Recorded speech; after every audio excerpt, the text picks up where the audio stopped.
O erro.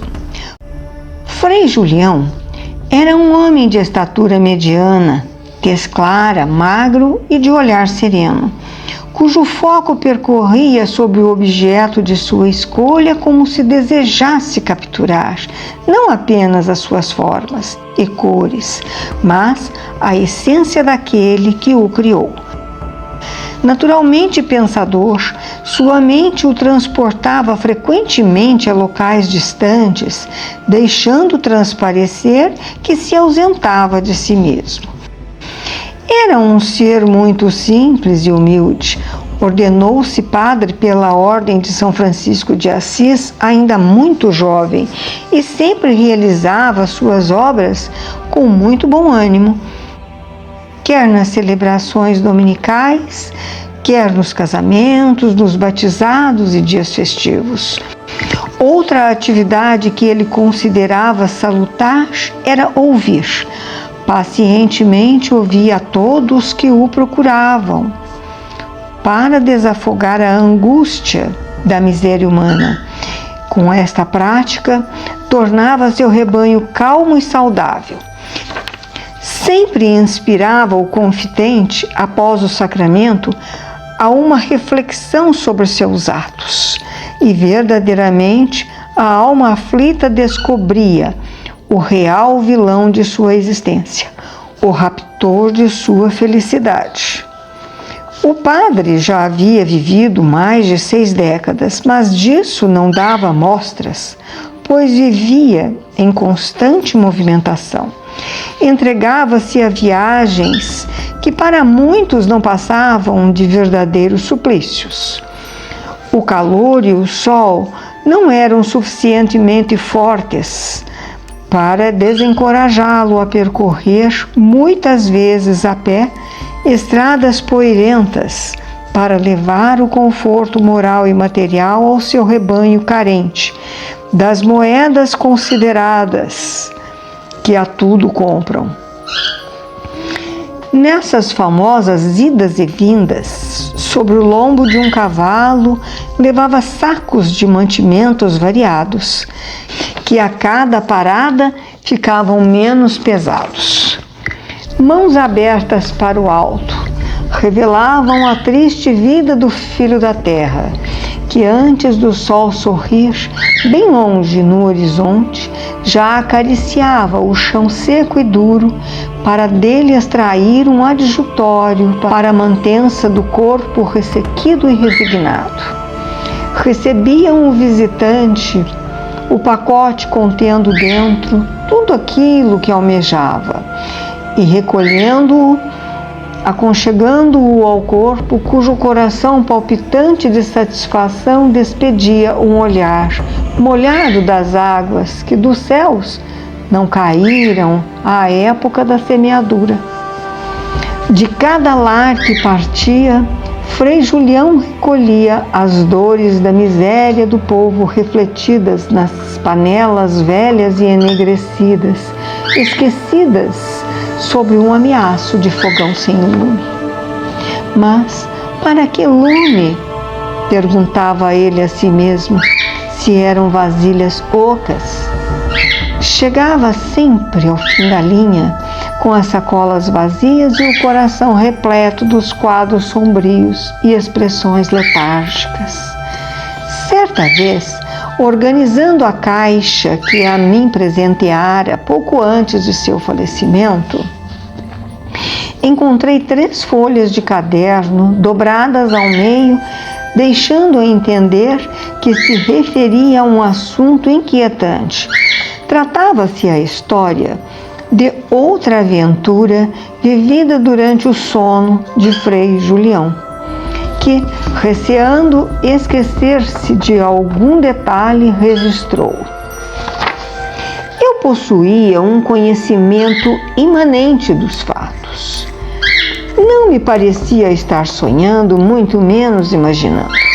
Era como se eu estivesse presente no local e no tempo em que estes acontecimentos ocorriam. Eram cenas impressas em minha mente pelo mesmo processo dos eventos anteriores. Conhecia-as no passado e as suas consequências ocorridas no futuro, e no presente vivenciava-as no momento real dos acontecimentos. Tratava-se de um juiz de direito criminal que presidiu um júri popular que julgou e condenou por unanimidade um homem chamado Jacó por um crime de homicídio no qual recebeu uma pena de 30 anos de prisão. Tal qual nos sonhos, nossos pensamentos são atos, e encontrei-me subindo as escadas da casa do magistrado. Era uma vivenda requintadamente decorada com papel de cor salmão com florais prateados. O assoalho, em madeira de lei ricamente atapetado de cor verde musgo, acariciava os pés e a sensação era de pisar em nuvens. Lustres de cristais espalhavam iluminação branda e muito própria ao refazimento das obrigações cotidianas e convidativas ao manso sono. Não pude furtar-me ao êxtase daquele lugar que a mim provocou, remetendo-me a uma dependência qualquer de um dos solares aristocráticos da Paris do século XVIII. Subitamente encontrei-me ao lado do leito de um senhor que foi juiz-presidente do tribunal do júri, ao qual, naquele momento, me dirigi, fazendo-lhe uma visita estranha em condições mais estranhas ainda. Não foram muitas as palavras que me utilizei para cientificá-lo de um erro havido em um dos julgamentos presididos por aquele ancião. Disse-lhe: assim que seja possível, mande notificar os advogados dativos que trabalharam na defesa do senhor Jacó, para que peçam o desarquivamento do seu processo e requeiram novo julgamento à vista de novas provas. Jacó é inocente e está pagando por um crime que não cometeu. O velho magistrado, entre sonho e realidade, sentou-se em sua cama, perturbado, procurando ver alguém perto de si, mas em vão. Nada viu senão a ordem clássica que imperava naquele aposento envolto na penumbra da madrugada. Não se reconciliou com o sono naquela noite enigmática e pôs-se a pensar sobre o sonho que acabara de ter. Após remexer um montão de velhas lembranças, decidiu determinar aos diretores dos cartórios da vara criminal e da de execução que mandasse publicar intimações aos defensores dativos que funcionaram no processo do senhor Jacó, para que tomassem providência de provas supervenientes trazidas ao tribunal. Frei Julião, então, continuou a relatar sua experiência. Ao sair dos aposentos do magistrado, conheci totalmente os fatos que cercaram algumas pessoas atadas entre si por uma força insidiosa e magnética. Sentia-me como se fosse a consciência que penetra em tudo, rasgando a pele que protege o substrato que debalde quer ocultar. Observei a luta de Jacó, tentando veementemente escapar à sua sina, que o destino traiçoeiro lhe impunha. Vi-o naquela noite. O pobre homem havia retornado mais cedo à sua casa, coisa nada costumeira. Banhou-se, recostou-se sobre seu leito por breves momentos, mas, descansando, levantou-se e foi até uma área em seu quarto, aonde havia uma mesinha na qual trabalhava no controle de seus gastos.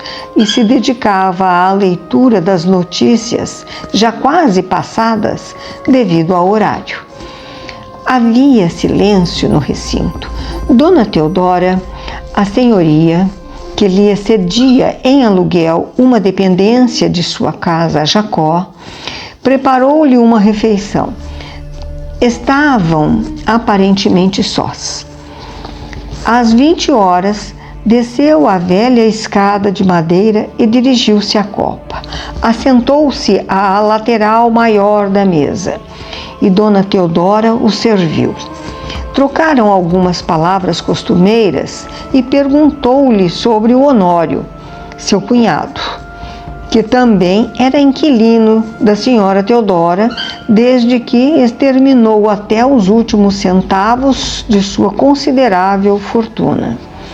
Homem difícil esse, pusilânime, que vivia de empréstimos para jogatinas. Na manhã do dia trevoso, acusara Jacó de oportunista de um estado social herdado de um casamento planejado.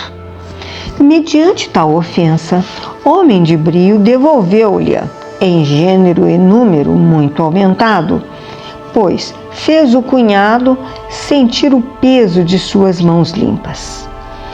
Após esse entrave, não trocaram palavras entre si. Aquele foi um dia nefasto.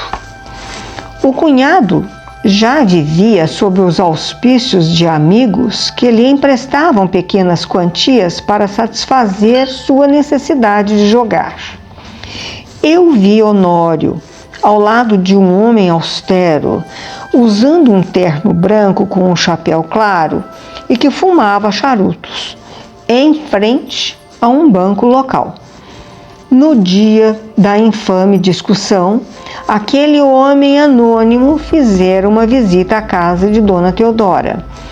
A casa estava silente e deserta, apenas Honório repousava na velha cadeira de balanço. A campainha despertou o jogador, que apressou-se em ver quem estava à porta principal.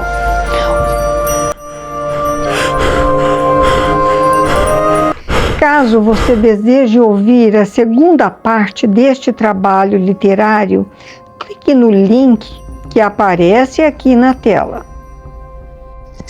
Eu sou Ia Matar. Se você gostar deste trabalho, dê o seu like.